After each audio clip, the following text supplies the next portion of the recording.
We'd like to thank our supporters, OG Haulage and Coolridge Heating and Air Conditioning for their ongoing and continued support of our podcast and helping us make this possible. Life moves pretty fast. You don't stop and look around once in a while, you could miss it.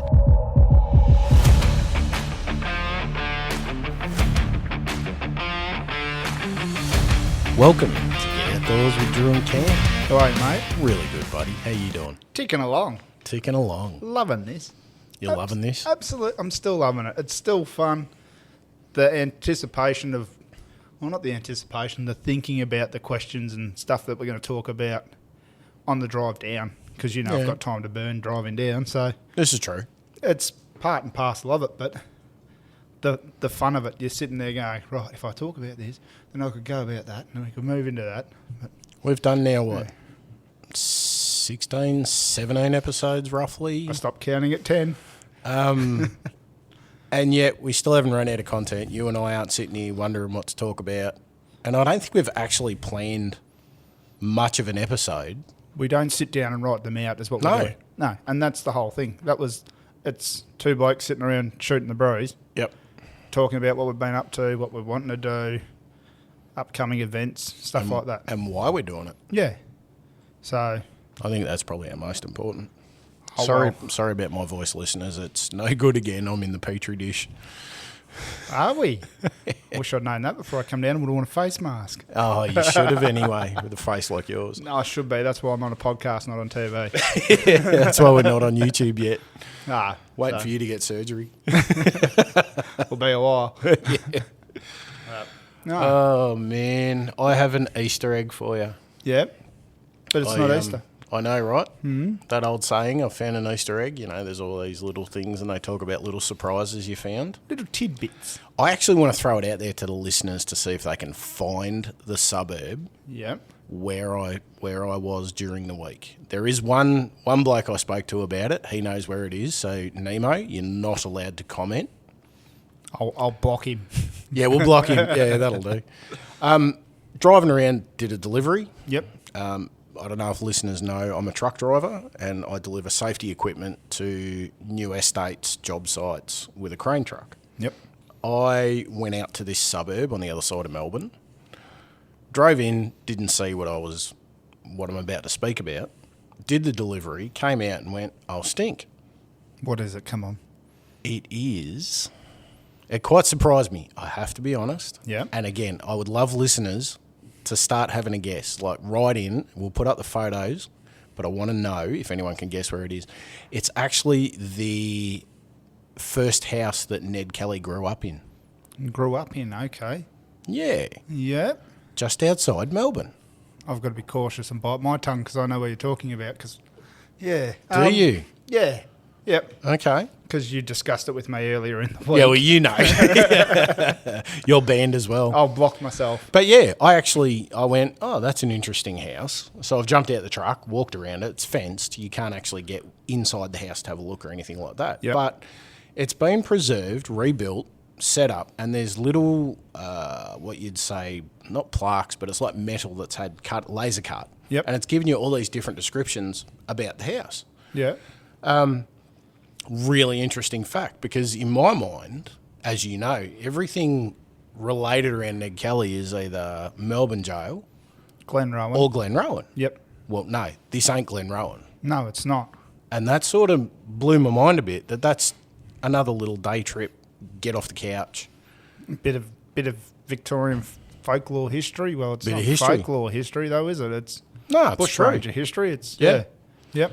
So, I'd like to ask listeners, if you know where this is or you think you know where it is or you find it, go and have a look, let me know. Tell me what you think. I think it was amazing to find out that bit of extra history that I never knew existed. Was there much there? It's the house. It's the yards around it. Is there like It's picnic quite small. tables? No, nothing like that. Nothing It's like just you drive down this dirt road.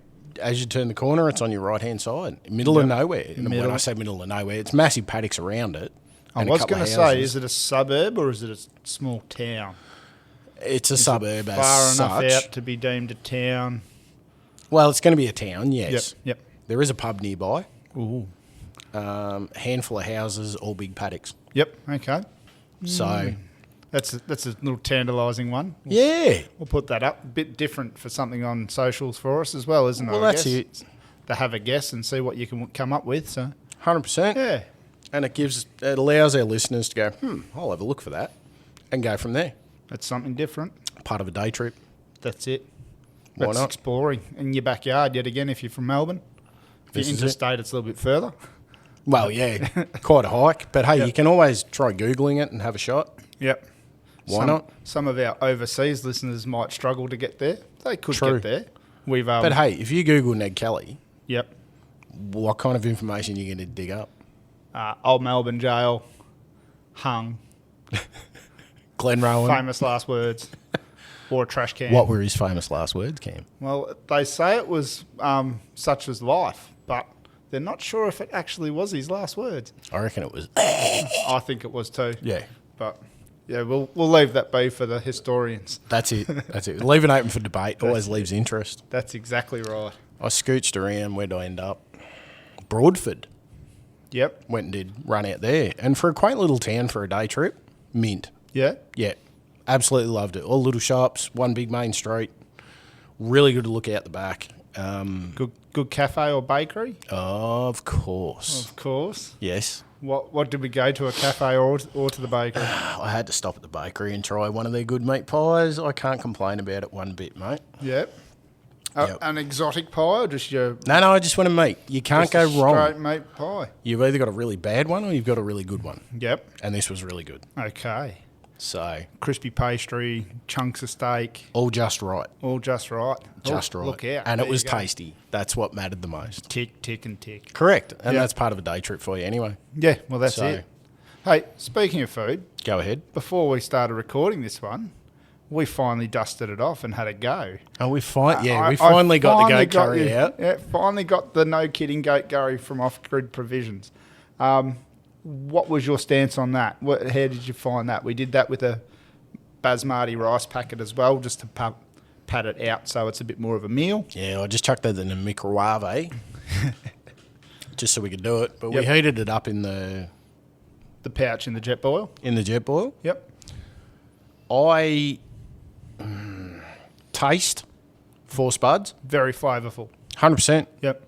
Absolutely. It was worth the opening of it, put Yep. it that way. Spice-wise, for me, Now we go spice and heat. Are we going to do them on different scales? What I do you think think? the spice was fantastic for taste. Yep. The heat, Like you've said, you sweat on a Tic Tac. mate, I put a Tic Tac near my lips and I start sweating. Yep. It's not a good thing, really. Mate, it's just that gives somebody a gauge Absolutely. on where you are with your heat tolerances, True. sort of thing. So, Heat out of 5 would have been a 3.5, nearly 4 for me. yep. A 5 I would eat, but I sweat profusely, like I've run a marathon. Yep. But, yeah, I'd eat it again without a problem. There you go. I'm taking it on an upcoming trip, so I'm more than happy to eat it. I reckon it's delicious. And it took a couple of minutes to boil. I did it with a bit of bread. Yep. I cannot eat a curry without a bit of bread. That's me. That's just the way it is. Yeah. Yeah. I mean, yeah. What other foods are you taking with you on this trip? Oh, I'm just doing my big bowl protein porridges Yep. for breakfast. My dog and gun coffee drippers, they always come with me regardless. Oh, 100%. I'll always carry the extra weight. I'm Yep. actually carrying UHT milk, so I don't have to use powdered milk this time. Fair enough. Did that not work out right for you at Snake? I found sometimes if it's been in a Ziploc bag for a little bit long, it does tend to separate and not actually mix through like the milk's supposed to. Oh, okay. I'm not sure if it's me adding it to the hot water or what it is. It just separated. So you had a crunchy top to your coffee. You didn't think about dropping the powder in first and then pouring the hot water through the coffee? That's how I did it. Oh, and that'll lump And then up. it lumped up Yeah. and then it would separate and not mix through. Unfortunately, I don't know if it was just an old batch of milk powder that I had still, because I don't use it all the time. I use it when I'm backpacking, Okay. Never knew that. just simply for the weight. Yep, You're not righto. carrying a liquid, so it's less weight. Where are you going for this next trip? So I'm going for a hunt with a mate. He runs the YouTube channel Where To Next. Okay. So he does Worth a look, listeners. Yeah, Worth a look. Yeah, he's just it's raw footage. Realistically, he said that he gets a lot of views on more on his raw footage than he does on his when he sits down and edits for hours and hours. But he records the hound hunting that he does, his random hikes that he does. Like he did a hike and just went. There's apparently a box on top of a mountain in Wilson's Promontory that's got a logbook in there. Oh, geocaching. Yeah. Sort of geocaching. Yeah. I'm going to go find that. I don't think he actually found it. And he said the bush was that thick up there, it was not funny. Oh, right. But he actually has the whole video recorded. So I'm actually going away on a backpack hunt with him in a few weeks. Yay, more meat. I'm really looking... Well, I'm not too sure about meat. Depends how far in I am. I might be just hunting for bone if I'm getting the opportunity to shoot a big stag. Yep. It's... Just a leg, mate. That's all I need. That's fine. I'm going for the backstraps. Yeah, that's okay. I'm all right with that. You can take the better bit. You got it. So the whole plan is it's to hike in, check out a new area that he's caught his eye online. Yep. A lot of e-scouting goes on. You're looking for water and feeding and stuff like that. So little clearings or... You know, it's not even so much about the little clearings, just signs that say that there should be deer there. Yep. That's understandable. Yeah. So we'll start from there. We'll drive up. We're leaving at like 3 a.m. to get up there for sunrise. Nice. And then we'll slowly work our way in. Do you say you're backpacking in? Yes, we're hiking. So we'll be following some walking tracks and four-wheel drive tracks to get us in so far. And then we'll be just bush bashing from there. Are you staying the night? Yeah, so we'll overnight it is the plan. Get in, scout around, have a bit of a look from a high vantage point if we can, around that last light to see if we can find some deer moving. Mm-hmm. Gives us an idea on where to maybe start looking in the morning. Yep. Have a hunt around in the morning, see what we find. It's sort of scouting a new area. So really hiking and hunting and then hiking out. Yeah. And then travel back. Yeah. And so what about all the gear taken? Backpack and shoulders. Really? Yeah. Similar to what you set up for Snake Island or less or more? Not to that extravagance. Look, it's an overnighter. I've had it out today on the scales. I was tossing up taking a ground sheet, a 3x3 tarp, and my trekking pole to make a tent. Right. To sleep in. Yep. Or just a simple lean-to. No, you can actually make a full tarp tent up out of it with one pole. trekking pole in the middle, and then it's the way you peg out the base course. of it. Yep. That you Makes can sense. actually make it so it's a pop-up tent with a semi-open door. So I was weighing up the option of that versus my brand new hiking tent that I've bought. Yep. Nemo Mayfly 2. Very, very nice. I'm very looking forward to sleeping in this thing. Not an entry level? It is not an entry-level tent. No, it's up there. Okay. Super lightweight. It's coming in with a ground sheet, all poles fly, the whole works, and pegs, 1.7 kilos. Oh, really? Yep. And how does that compare to the one you had for Snake Island? The one I had for Snake Island comes in around a similar weight. Okay. But I can't sit up in the one that I took to Snake Island. It's quite compact. Yep. Whereas this one's actually designed, I'll be able to sit up and still have headroom. Oh, righto. Yeah. And you're not exactly short either. No. So for me to be able to do that will be fantastic. I'll have all my gear inside with me as well. So okay, there's a little bit of width to it as well. Yeah, it's a two-person tent, not a single. Oh, nice. But yeah, so for a two-person to come in at around 1.7 kilos, it's a fairly lightweight thing. This will actually be the first time I'm sleeping in it. Yep. So I don't know if I upset the wife by doing that, but we'll find that out later. It's the tent that we've bought. We've progressed from buying a cheaper tent, pole failures, to moving on to this other one that I found on Marketplace that I did Snake Island. Like I said, it's compact. Yep. You said I'm not a little bloke. That one I have to sleep diagonally with my feet touching and my head touching in the opposite corners. But I may do. But you're unusually tall too. You're not exactly your average hiker height either. I'm 6'2", 6'3", depending on what convenience store I'm leaving. Yep. It's what's fit for purpose. What are you doing? 100%. It's an overnighter. Like, I'm carrying a couple of kilos in optics as well, spotting scopes, tripods, binoculars.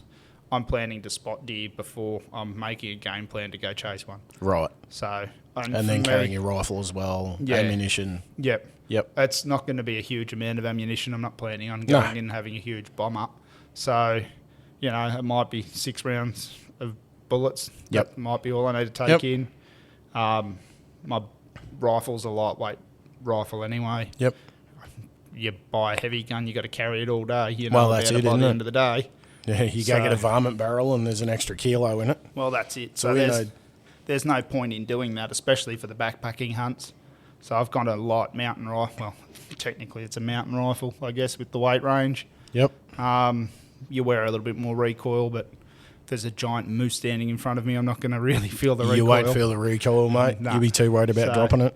Look, like I've said to you, I always like deer, but I like where they take me. 100%. So for me, the scenery and what I'm going to get to see is going to be the kicker. I love that stuff. Well, that's it.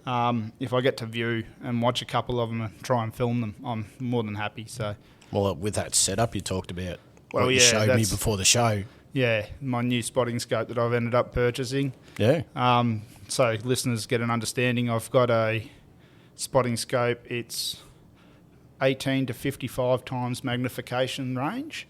So I was sitting in my driveway looking at some cows up on the hill, and I've got a clamp that I can put on for my phone to adjust and look through it. And going on Google Maps, they were 3.46 kilometres away from where I was sitting.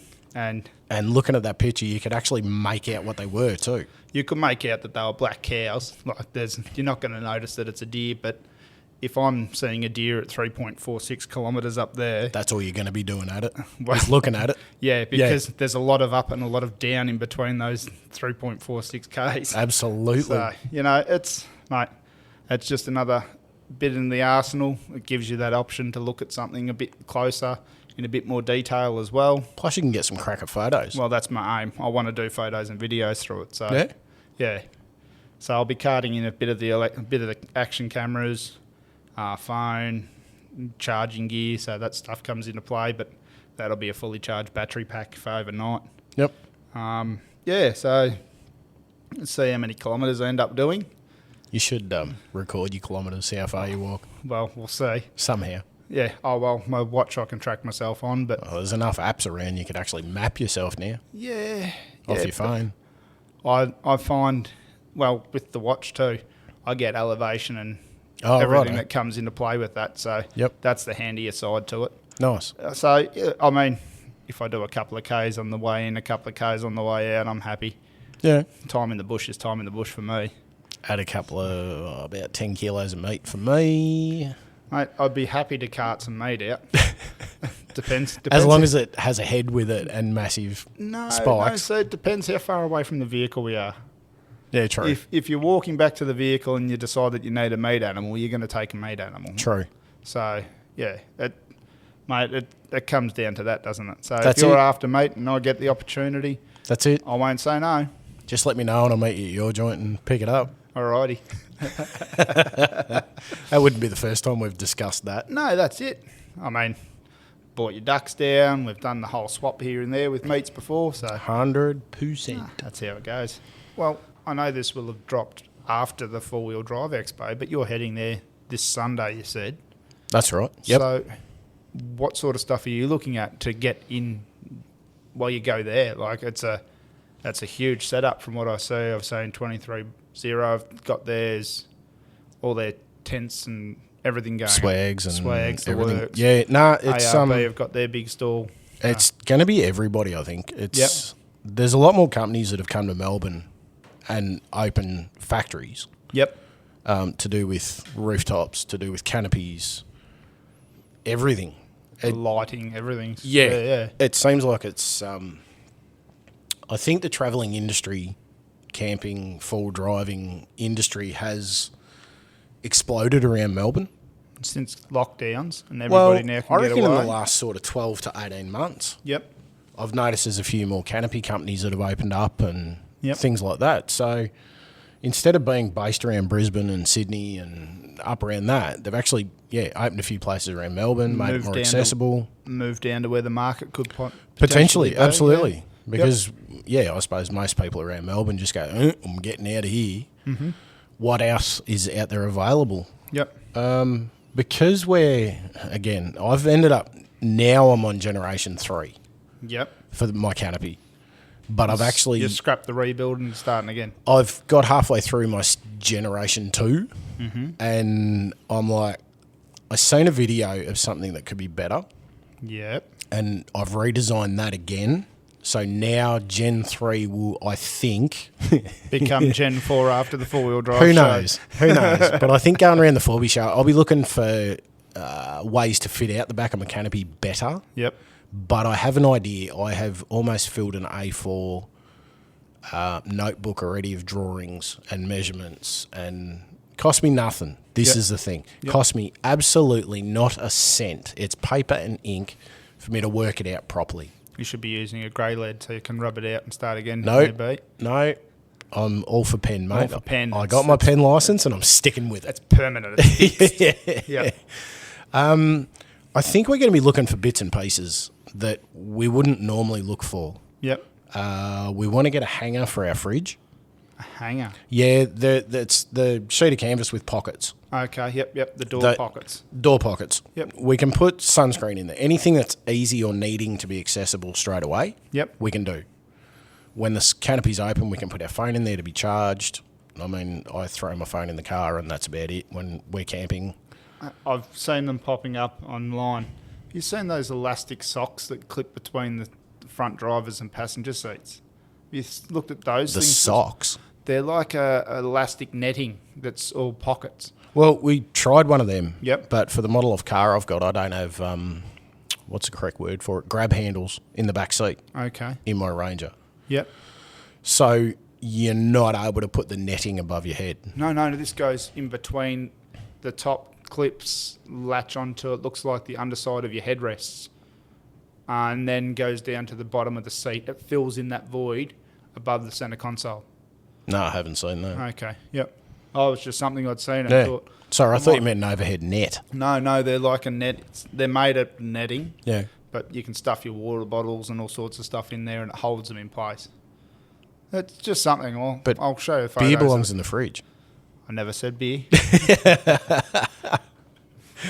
Nah, you're right. No, it's just going to be little things, and because we're doing Birdsville next year, it's penciled in pretty hard at the moment. We're going to be looking for maps. Yep. Maybe an information book, just to find those extra bits and pieces that... So you're looking for storage. Those little Easter eggs. Storage ideas, realistically. There will be. Yep. Maybe anything extra we can do with the fridge for storage. More beer? Well, more room to put beer in there, I guess, yeah. So someone says. Actually, no. I want to try and find the goon bag of coffee. No, don't waste your time. No? No, you'll get a pack of drippers that fits in the back that'll do you for the whole time. Well, this is the thing. Yeah. I think dog and gun, yeah. I'll have to get dog and gun don't do a goon bag, so no, I'll stick with the drip bags. They do the naked pack. I've bought the naked pack of drippers, so it comes in the big brown bag, and they're not individually wrapped. So if you're going to take them anywhere, you've got to take them either holus bolus in the big bag, or you take a couple out and chuck them in a Ziploc bag or two to keep them fresh. So what do I do for the second week that we're camping? Well, you buy them like 76 or something like that. I think you can buy. Again, what would I do after the second week? have a postal drop happen. Yeah, I think I'll have to. Saving weight. There's enough airspace over Birdsville, I could drop it. Postal drop. Mate. Good point. Post them a week ahead. I think they're probably our main two things, just to look for new ideas. Yep.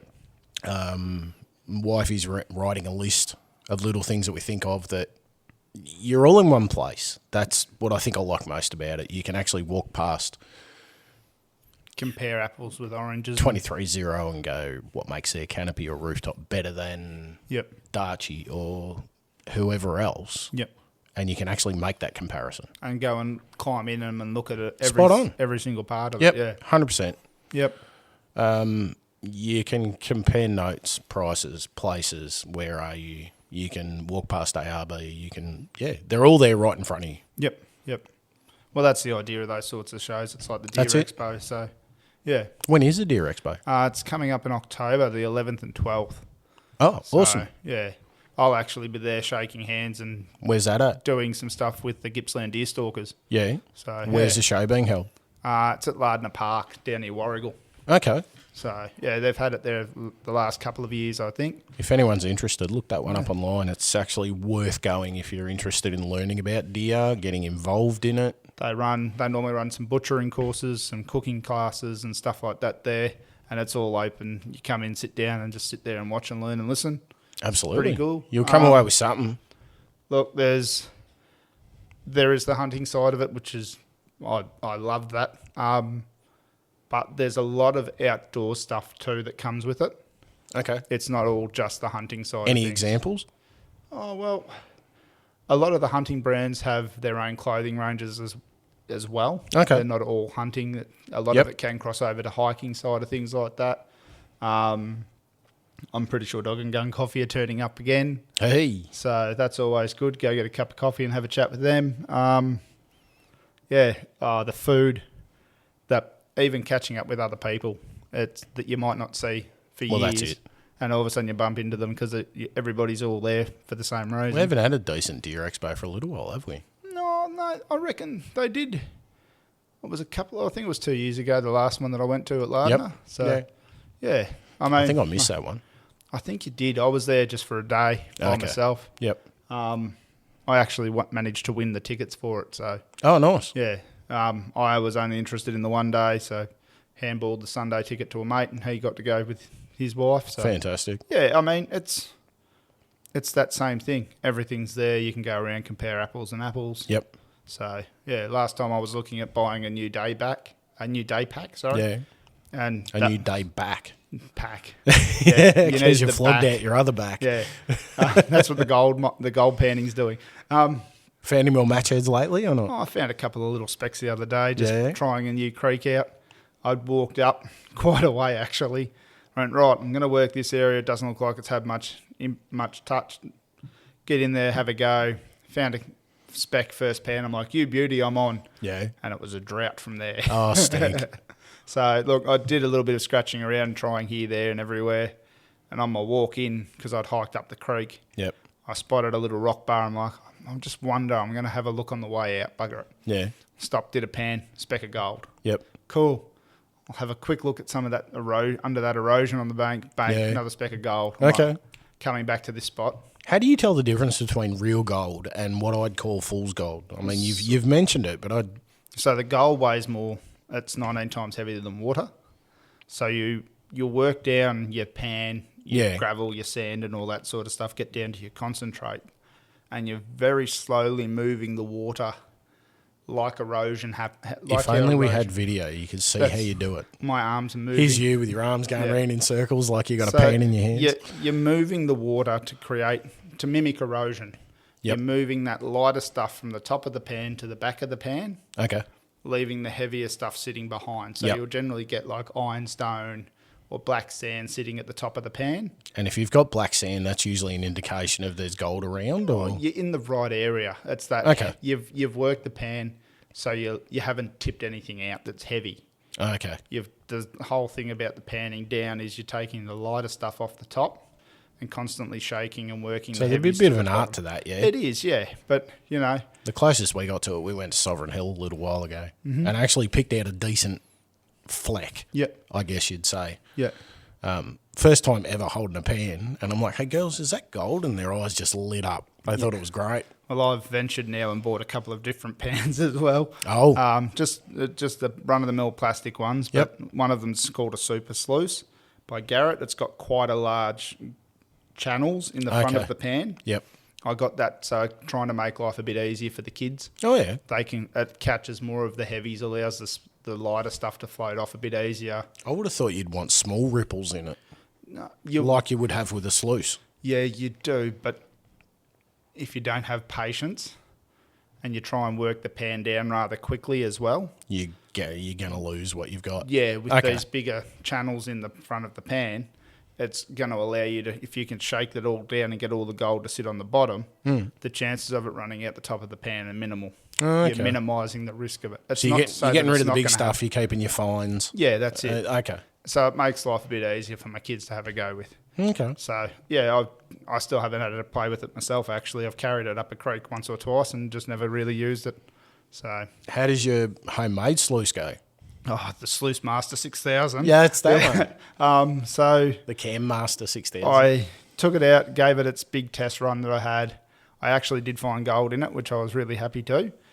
The only issue I had was where the mat and the screen at the front, where you're feeding the gravel and rocks into, the water had enough pressure and flow. It was actually pushing under the mat. Yeah, I remember you saying that. I think you mentioned that on one of the potties, yeah. Yeah, so I've actually managed to get a carpet edge, just a strip of aluminium that's slightly raised, concave. Yep. It covers that where the carpet meets the base. So that's now got 3 bolts holding that down, clamping it to the base. Yep. And clamping the mat in place so it'll force the water and everything up over the top of it. I'm tipping I might find a bit of gold maybe if it happens, ticking in along that front little edge maybe. Yep. But that'll be an indication that I'm on gold if I'm looking at the sluice that way. So fantastic, dude. It was just a bit of fun coming up with the idea and seeing if I could make something and get it to work. So yeah. That's awesome, man. It's the fun part. You got to come out and have a play with me now. Yeah, true. Have you all doubled over in a creek? Yep. Moaning and groaning. You still got to get me on a deer, mate. Come on. Yeah, well, mate, we'll see what this trip provides. I might be able to give you a location and take you in. And now you've spoken to Tina. Yeah, now we've spoken to Tina. She Tina. might actually get you onto some snapper. There we go. It all goes around, comes around. It's all coming together, isn't it? Yeah, that's it. Well, we started this with the idea about getting people outside, and it's getting us outside too. Well, there's no point in us talking about it if we don't do it. That's exactly right, mate. So just winter sucks. It's my favourite time of year. Really? I love the cold. Nah, give me the cold any day. You can always warm up. Since I dropped all these kegs, I feel it. Yeah? Like, legitimately feel the cold. You've got to look at base layers. Oh, I have been. Buying good base layers and working from there is a huge game changer for All right, fill me in. What's a good base layer made of? Well, Kevlar. What? You know, that's going for a bulletproof thing. I need concrete.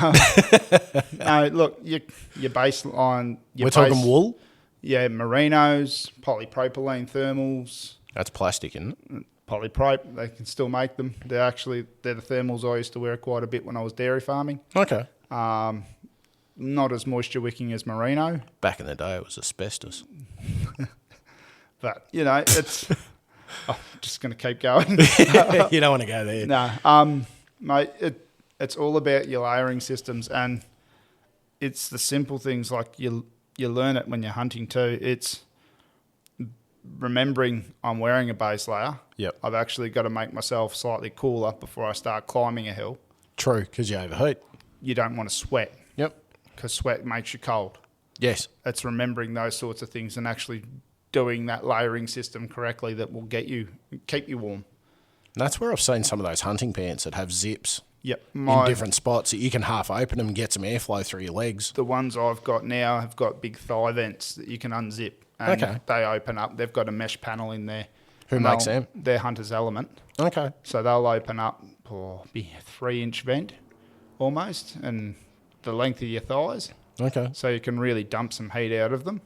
They are a lightweight pant too, so they're not really super insulated. But you'd be wanting to set yourself up anyway. So I mean, if you were hiking, yep, you could actually wear a layer plus your pants, yeah, and then open the vents and cool your legs. Yep, whatever. Yeah, you get some strange looks when you're hiking in camouflage stuff though. This is true. But you know, it's built for purpose. Yeah, and the purpose can bridge activities. 100%. That's the way I look at it. When I hiked to the top of Mount Erica in the snow, I was wearing my hunting gear because it's water repellent. It's insulated. I was running a layering system. You don't want to be drenched to the core, do you? That's right. So, you know, it overlaps in things. You get some strange looks every now and again, but hey, I can deal with that. I'm a strange looking fella. I've got a fair few camos in my cupboard from the days of doing night shooting and stuff like that. And I'm like, yeah, I'll go with Cam. We'll go chase some deer. Hang on, I'm going to need thermals. Thermals, good boots. Yep. Legs. Yeah. I'll take you into some spots. Yeah, no, I don't want to climb any mountains yet. Not at my age. We'll get you in somewhere. We'll find somewhere nice and easy. Shooting from a vehicle, I like that. Yeah. That's comfy, warm. No challenge. Yeah. And only legal on private property. Very true. Yep. So. Very true. We were scooching around a big, 800-acre property up in Dartmouth, and we were doing some pest shooting for a family up there that we're friends with. Yep. And I had 2 gloves on, holding the spotlight. Yep. And my hand was ice cold. I could not move it at 3 o'clock in the morning. I'm like, I can turn my wrist, but forget about my fingers. Oh, I've known that cold before too. But Oh, man. see, even doing the little backpack hunts, Yes. I bought a foam sit pad. Oh, so yeah. it's an insulated foam mat. It's only 3 little sections that folds out. It's enough for you to park your backside on. Yep. But it keeps you off that cold ground. It keeps you off rocks that are cold. Yep. And it keeps you from... It's not pulling the heat out of your core. It's not draining you, yeah. So, Yeah, 100%. That makes a massive difference. And it's those little things, if you think about those sorts of things, yeah, Nice. you know.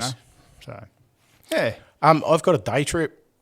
Yes. I have a day trip You have a day trip. for our listener that wants to get off the couch. Yeah. And even if it's a rainy day, Okay. it is worth a visit. I have not been there, and I think Melburnians would know about Puff and Billy. Yep.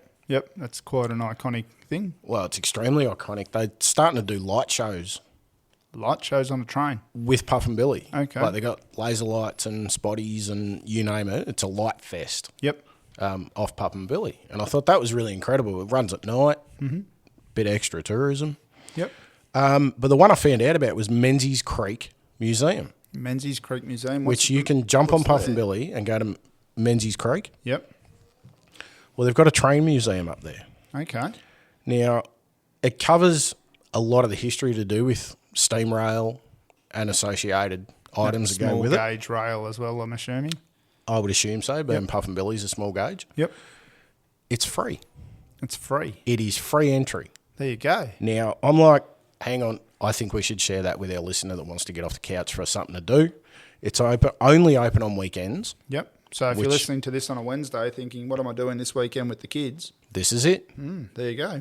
Now, there are little catches, but it's not a downfall because Menzies Creek is a fantastic area to get a look around anyway. Yep. It's open from Friday to Sunday with some exceptions, but the only thing, and it works out perfectly if you go up there, you got something to do for an hour and a half, Yep. and you can grab some lunch up that way and have a good look around Menzies Creek and bring your way back down, or jump back on Puff and Billy and run back down to Belgrave. Yep. It's open from 10:30 a.m. till 12 p.m. So it's only a short duration thing. Open for Yep. an hour and a half. Yep. It's run by volunteers. Yep. It's on School Road in Menzies Creek. Okay.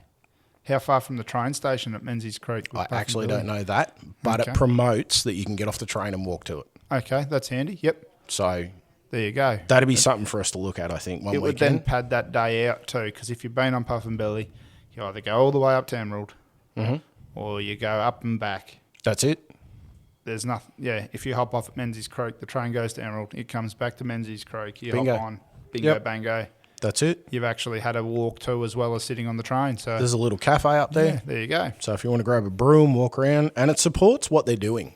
Yeah, Rebuilding these steam trains that hold the history of Australia in so many different areas. yep.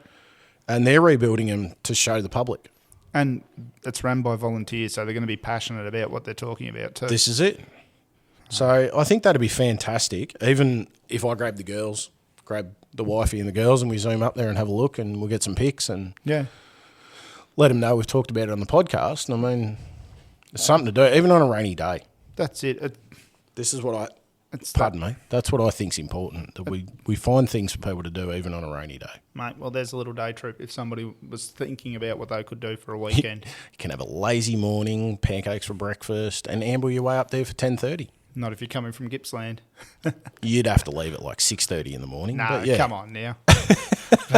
Mate, it's great to give a day trip away. like 100%. that. So, yeah, there you go, listeners. There's a bit of a handy one for you. I'd rather pump up someone's tyres and get some people going up and having a look and getting off the couch. That's it. Oh, well. How are we going for feedback, Cam? Anything? Oh, we've had a little bit of feedback. We've had some people asking about fishing was one of the things. Well, I mean, we tipped that off with We've tipped Tina that off with and Tina coming in. talking about carp and salt. And We need to do tick into a bit of fresh water. Absolutely.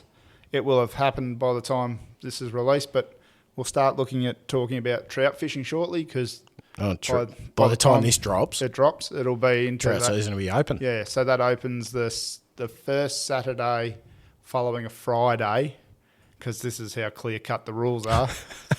So virtually the Saturday before Father's Day in September, it will be open. Hey, there's an idea for people on Father's Day. I get in trouble a lot on Father's See Day. ya. Got an appointment with a trout that hasn't been looked at for 12 months. Sorry, I'm on the other line. That's Look, it. So we'll have a bit of a dig into that. That had some feedback in regards to that. Other than that, I got what some about feedback yourself? on about the Toyota Land Cruiser car club. Yep. That 2 or 3 people that got back to me, 2 or 3, I shouldn't say that. 3 people that got back to me about it. Yep. Feedback said it was fantastic. They were wrapped with what Chris had to say. Yep. And they're all going to look into trying to get up and go to a club meet and start meeting people and find out more about it. Oh, there you go. Fantastic. I thought that was awesome. Reaches out for them, reaches out for us. So This is it. Yeah, beautiful. And I believe our podcast has been shared on a couple of Facebook pages. Yeah, we've had a bit bouncing around from what I've seen. So remember to like and subscribe, and share an episode with your mates if they think that you think that they might like it. I think something important, listener, if you really like what we're doing, let us know. Yep. Tell your Reach friends. out. If there's a question or a topic that you want us to discuss, reach out, private messages on Well, we've had a Instagram, couple, haven't we? Facebook. Yeah, we have. About That's it. fishing, fall driving. We've So- had a couple of questions, so we Shout are out. reachable. Yep. We want you to give us feedback, questions, anything. Topics. Yeah. If you've got a camping food or something you'd like us to try, Yeah, so you don't end up on a mountain with the wrong food. flick us a message and it won't be a goat curry. Yeah. For some people anyway. I'll have that again. Beautiful.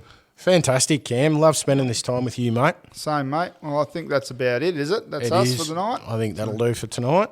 Thank you very much, listeners. Thank you, listeners. Don't forget to check on your mates. check on your mates. It's something important to do. So 100%. Text message, quick phone call. that's all it Never takes. goes astray. Yeah. All right. Cheers, all. Speak to you next week. Cheers all.